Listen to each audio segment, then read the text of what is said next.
Une belle histoire d'amour. Depuis les années 2000, l'animateur Jean-Luc Lemoine, qui se fait extrêmement discret au sujet de sa vie privée, partage le quotidien d'Adeline, qui est la mère de ses 2 enfants, Gaspard et Violette.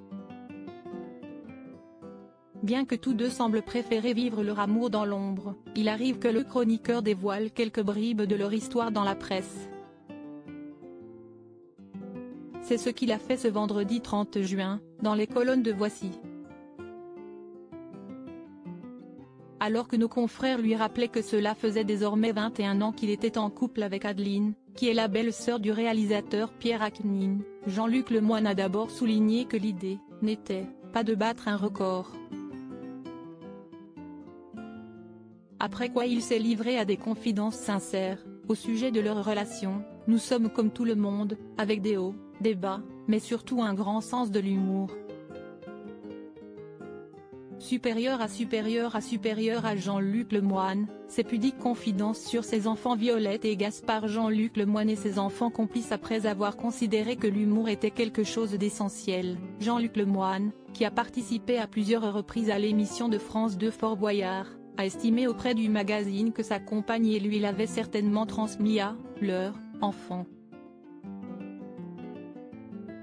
Et détaillé son point de vue en ces termes: quand notre fils, Gaspard, était en primaire et que sa maîtresse nous a dit qu'il avait beaucoup de second degré, ça m'a fait plus plaisir que n'importe quelle bonne note.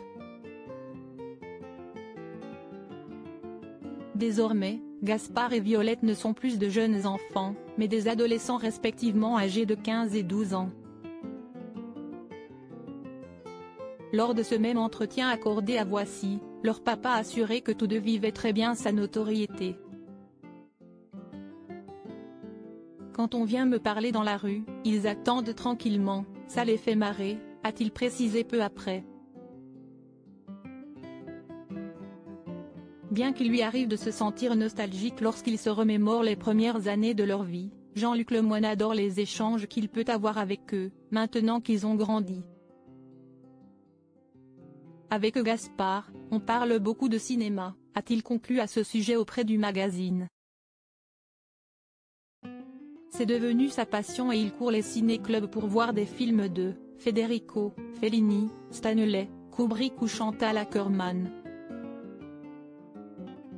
Article écrit en collaboration avec 6 médias Crédit Photo, Rindolph Guirec.